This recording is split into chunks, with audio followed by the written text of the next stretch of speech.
So just how messed up can the meta actually be? Make sure you guys smash the little crap out of that subscribe button so you guys don't miss out on more Oz content. The OCG meta has been so bad right now that the usual interesting deck lists that I'm seeing just haven't been popping up recently, which is a wild thing to be seeing. I don't know if just players are getting burned out quicker because of Mitsurugi or what, but welcome to week 1 of the OCG. So this is going to tabulate 249 top performing decks from 50 tournaments that were held in Japan, China, and South Korea during the basically first 9 days here of this block. And 14.1% of the meta is going to Mitsurugi. I'm just impressed with that. Now, this is also going to include of these 35 Mitsurugi decks, 15 Fiendsmith Mitsurugi, 11 Mitsurugi, 7 Rizal Mitsu, 2 Fiendsmith Rizal Mitsurugi variants. So it looks like Fiendsmith Mitsurugi is actually becoming a more popular variant here. Now, haha, funny, Malice is right next to Mitsurugi right now. Now you're probably like, well, Robbie, didn't Japan like obliterate Malice? Yeah, they did, actually. Malice was obliterated out of the meta, and here you are. Both of these doing very, very well. Now, I mean, 33 Malice with 1 Grass variant, 1 Shining Sark. So, I mean, that's interesting. Now, what about our Yummy variant here? So, we have 33 Yummy variants, or 13.3% of our Yummy chart here. So, it's 25 Pure Yummy, 2 Fiendsmith Yummy, a Dragon Maid Yummy, a Mimigul Yummy, a Mitsurugi Yummy, a Primite Fiendsmith Yummy, a Sky Striker Yummy, and a Tri-Brigade Yummy. Okay. Now, Sky Striker, still 29 Sky Striker variants out here. Now, what's very interesting to me about Striker is just Striker has maintained a strong performance in the OCG. Now, you transition that deck to the TCG, it doesn't do shit here, man. Nobody wants to look at Sky Striker here or even give it the time of day. You're telling me that Sky Striker is just the 4th best deck in a meta where there's only like 3 to 4 cards different in an extra deck? Yeah, that's your differences right now. That's the Sky Striker difference. Now you're also going to notice here Orcust coming up here on the back with 17 Orcust. Now 7 of these are going to be the Shining Sarcophagus Orcust variant, 6 Mitsurugi Orcust, and then 4 Pure Orcust variants. Now the fact that we're seeing the Shining Sark variant coming into play here, that's where they're turboing out the Red Eyes Dark Dragoon off of the spell interactions and also kind of using that to control what's going on with the opponent. We also do see our Draco Tail here had 6% of the overall pie chart. Now, that's going to give you 9 Magistus Draco Tail variants, 3 regular Draco Tail variants, a Dragon Maid Draco Tail, and a Fiendsmith Magistus Draco Tail, and a Canine Draco Tail. Holy crap, that's a lot of Draco Tail variants, considering the fact that Magistus Draco Tail sits on the top of the throne here. And then we do have 11 Lunalight variants taking up 4.4% of the field. Now, it's actually pretty strong, actually. Lunalight's being able to actually just control what the opponent's doing, I think is very, very strong. Also, having a Tolerant monster is pretty good. Vanquish Soul still doing very well out here at 4% of the field. Now, the OCG basically made the deck, lost a lot of their K9 support. Now, they're still going to play the K9 cards with Joe Cool at 1, but it's definitely sent the deck back a little bit of time. I do see that we have a Killer Tune K9 Vanquish Soul variant getting off the ground here, which is very interesting. And then we have Rashid, which is going to be your Odeon here, taking up 3.6% of your curve. Now, of course, 5 of these are going to be Primate, 2 Pure, a Grass Paleozoic, and then a Kashtira variant. So where does our other category take us here? Now, classically, the other category is very interesting. We did have DDD, which DDD, up until this set release, was very, very strong in the Rogue category. We have Fiendsmith, Hecahands, Chimera. Okay, so Hecahands doing well. K9 Crystron, 4 White Forest, 3 Killer Tomb, 3 Memento, 2 Mermail, 2 Enneacraft, 2 Fiendsmith, 2 Primite Blue Eyes, 2 Radiant Typhoon Goblin Biker, 2 Rescue Ace with 2 Snake Eyes.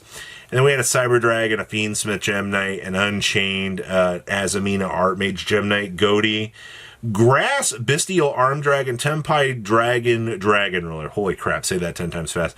We also had Grass Dracotail, Grass Raid Raptor, Grass Shining Sark Azamina, Direct Fire King, Canine, Fiendsmith, Trickstar, Melodious, Onomat, Rizel, Punk, Shining Sark, Primite, Fiendsmith, Supreme King, Magician, FTK, and Voiceless Voice. That's a lot. All right, we got a whole cranky combo here. So the Fiendsmith variant of Mitsurugi is currently one of the most popular ways to build Mitsurugi. The Fiendsmith package is compressed to a minimum of 1 engraver in the main deck and a Necroquip Princess, Wave King Kaiser, a Requiem, and a Moon of the Closed Heaven in the extra deck. And there's an entire combo here of 24 steps, and then an interaction during the opponent's turn here for you as well, with the end board producing 7 disruptions in the form of Murakumo, Mitsurugi, Great Purification, Dynamondo, Amino, Murakuma, Wave King Kaiser, and Nibiru. That's disgusting. The above combo is a showcase of a 1-card opening with only Habagiri for 2-card combo opening with Habagiri, and any of the Mitsurugi ritual monsters or ritual spells you would also be able to finish on Futsu on your end board. Alright, DD Wave King Kaiser is highly impactful for the Mitsurugi mirror match. Negating ritual spells would effectively cut off the Mitsurugi ritual monsters, and the minimal Fiendsmith package provides access to the Wave King Kaiser, which enables Dominus Impulse to be played with a reduced risk of conflict. Mitsurugi is a rather resilient against many hand traps outside of Droll and Lockbird, and Mitsurugi monster effects triggered when tributed, making infinite permanence targeting monster effect negation not very effective. On the other hand, Dominus Impulse Special Summon Negation is very effective against Mitsurugi, but it also requires proper deck building and sequencing. That's, oh boy. So, we also have the 104 participant event here, giving you some concepts. This does showcase the build in and slot in for this, which is pretty standard. We're going with this as well. Man, that's crazy that they're just slotting that in. Gallon Granite, getting the Nibiru results. You know, here in the TCG, we just search for, you know, Fossil Dyna, but the OCG is like, no, we're going to do this the other way. We also do get to see the Illusion Gate. Now, Yummy. So, Herald of the Arclight and Yummy Snatchy are semi-limited, so Yummy had to rework their combo. In the old combo, Martial Metal Monster would special summon Lollipop, and they would link into Snatchy, but now Snatchy is semi-limited, no longer practical, as the second Yummy Snatchy is perfectly conserved, so it can be linked summon on the end board. Martial Metal Marcher is cut from the deck, while Sorrow, Cat, and Gravity Controller are played instead. So, this is the thing that we were kind of seeing in our builds here. As Herald of the Arclight is limited, Tatsunoko and Cupid Pitch are now played to go into Boral and Savage Dragon. Okay, well, first of all, let's take a look at this. So, yeah, they can Cupid Pitch Tatsunoko into the Boral and Savage, which allows them to get a equip up on the field to actually get a negate. That's so stupid. Wow, OCG, you guys have even surprised me with your ideas. Malice. Malice is well positioned in the current metagame, being able to run Droll and Lockbird and deck Lockdown to shut down Mitsurugi. Anti-Spell and Dimensional Barrier are seeing play in the side deck as tech choices against Mitsu to hinder the Ritual Summon. Oh. So, we are side decking the deck Lockdowns. That's what I wanted to check on. We still have 3 field spells in the OCG. I mean, this looks pretty standard, man. Like, they do have the Splash Mage still, which we don't, which is a little bit of a hindrance. But no, Sky Striker.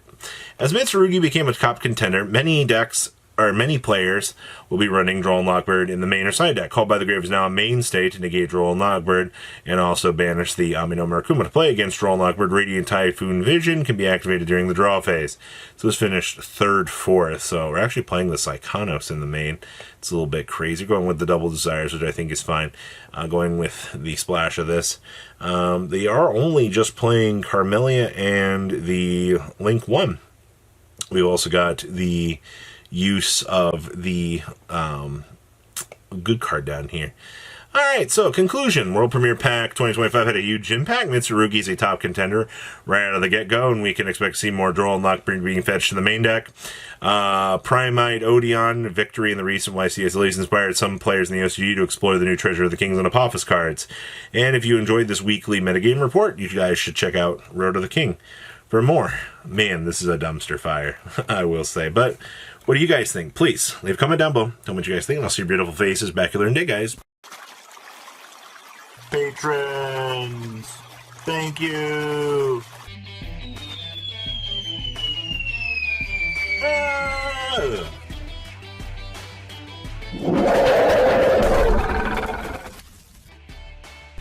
Thank you so much for watching. Check out these other videos.